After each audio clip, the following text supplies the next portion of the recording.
This is my LG refrigerator, and as you can see, I have these two shelves that are broken.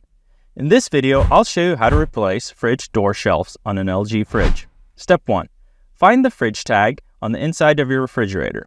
Then, online, look up the diagram so that you can find the part numbers of the shelves that you're trying to replace.